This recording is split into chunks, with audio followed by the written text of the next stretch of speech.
वज़ीर-ए-आला केसीआर ने आज सरसला का दौरा किया। इस दौरान उन्होंने कई तरक्याती कामों का इफ्तिताह किया।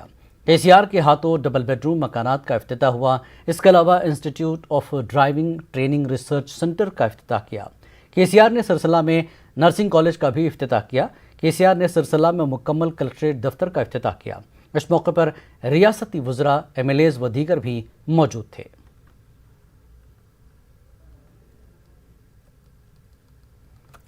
कृष्णा नदी के पानी की तकसीम पर तेलंगाना के साथ नाइंसाफ़ी हो रही है, जिसे हरगिज़ बर्दाश्त नहीं किया जाएगा।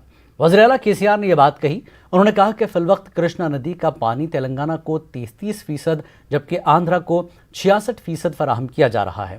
केसीआर ने दोनों रियासतों को बराबर पानी की तकसीम का मुतालबा किया। वज़ीर-ए-आला केसीआर ने कहा कि पोतिरेड्डीपाड़ू के अलावा रायलसीमा एतिपोतुला प्रोजेक्ट भी गैर कानूनी तौर पर तामीर किया जा रहा है। इन प्रोजेक्टों को न तो माहौलियात और न ही नेशनल ग्रीन ट्रिब्यूनल ने मंजूरी दी है।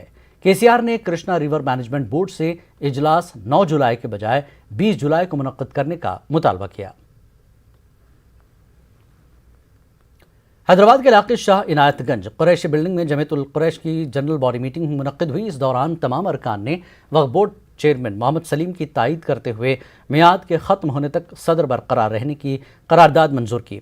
इजलास में शरीक जुमला 90 अरकान में से 80 अरकान ने मोहम्मद सलीम की तायीद की। मोहम्मद सलीम ने तमाम अरकान का शुक्रिया अदा किया।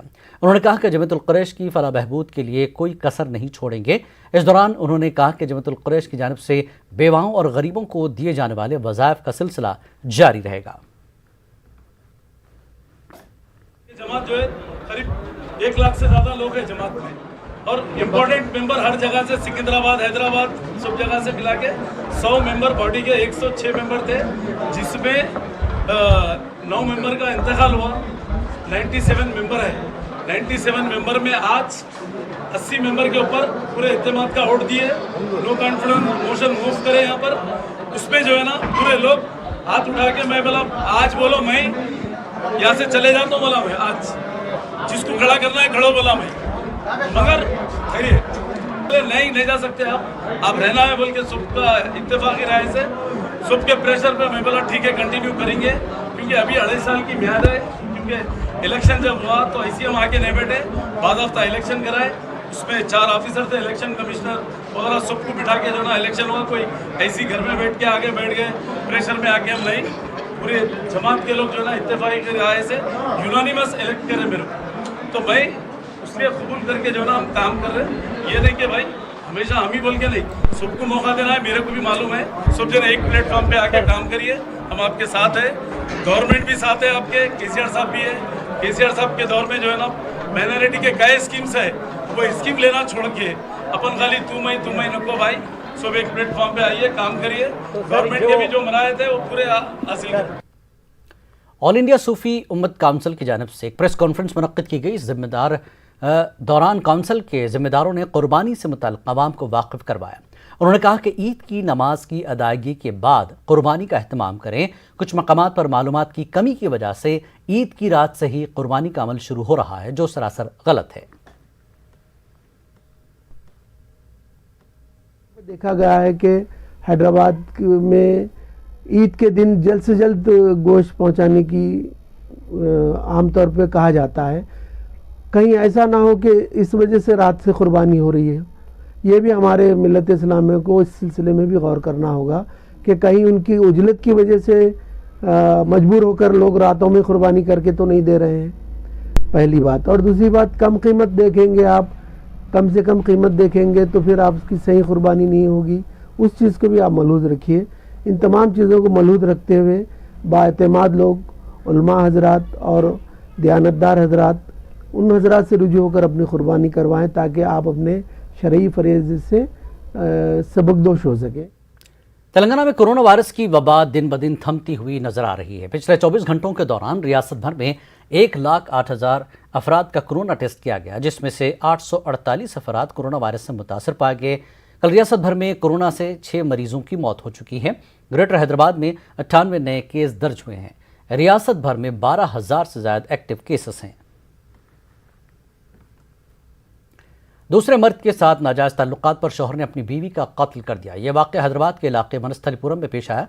पुलिस की रिपोर्ट के मुताबिक विजय नामी नौजवान ने शुबे की बुनियाद पर अपनी बीवी का गला दबाकर कत्ल किया और रिश्तेदारों से कहा कि उसकी बीवी की कोरोना से मौत हुई है।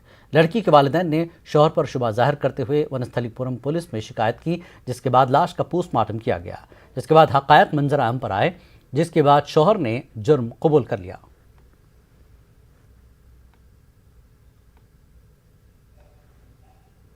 जून को वनस्थलीपुरम पुलिस में एक कंप्लेंट दर्ज हुआ था।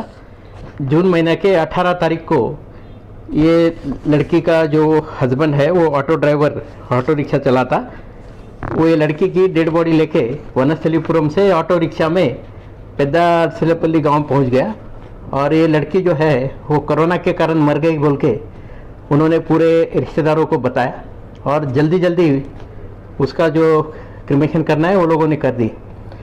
बाद में ये लड़की के माँ बाप को डाउट हो गया कि कुछ दाल में काला है करके उन्होंने 24 तारीख को जैसे वनस्थलीपुरम पुलिस स्टेशन में कंप्लेंट दिया। तो उसके बाद जब हमने पोस्टमार्टम किया डॉक्टर ने, तो पोस्टमार्टम में डॉक्टर को मालूम हुआ कि ये कोरोना के कारण नहीं, तो उसका जो है वो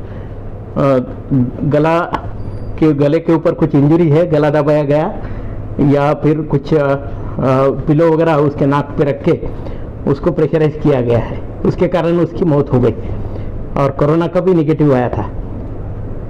तो फिर उसके हस्बैंड को जब हमने इंट्रोगेट किया वनस्थलीपुरम पुलिस ने, तो उसने फिर कबूली दी है।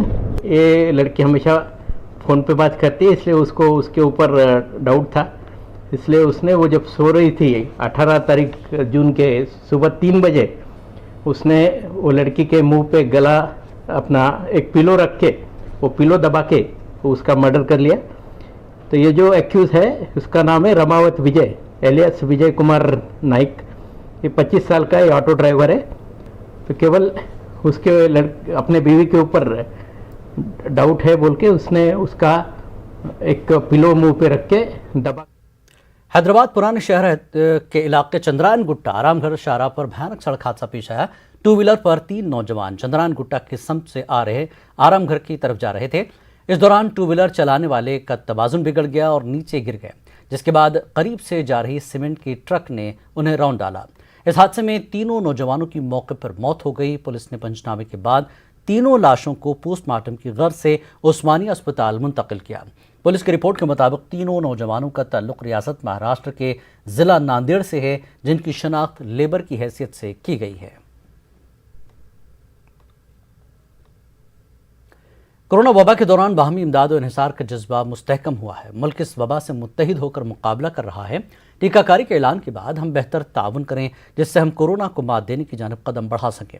नेटवर्क 18 इस मुहिम में हर कदम पर आपके साथ रहेगा। जब तक सभी महफूज नहीं, तब तक कोई महफूज नहीं होगा। इसी सोच की बुनियाद पर हमारी मुहिम संजीवनी का मकसद ये यकीनी बनाना है कि वैक्सीन पाना सभी हिंदुस्तानियों का हक है।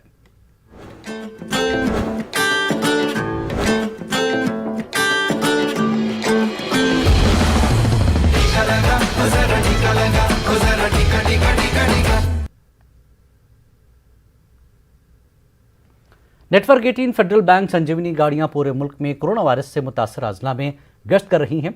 वैक्सीन की अहमियत के लिए हवाले से बेदारी लाने की हमारी कोशिशों को आपकी तायद की अशद ज़रूरत है। आइए एक नज़र डालते हैं कि संजीवनी गाड़ियां किन इलाकों में हैं।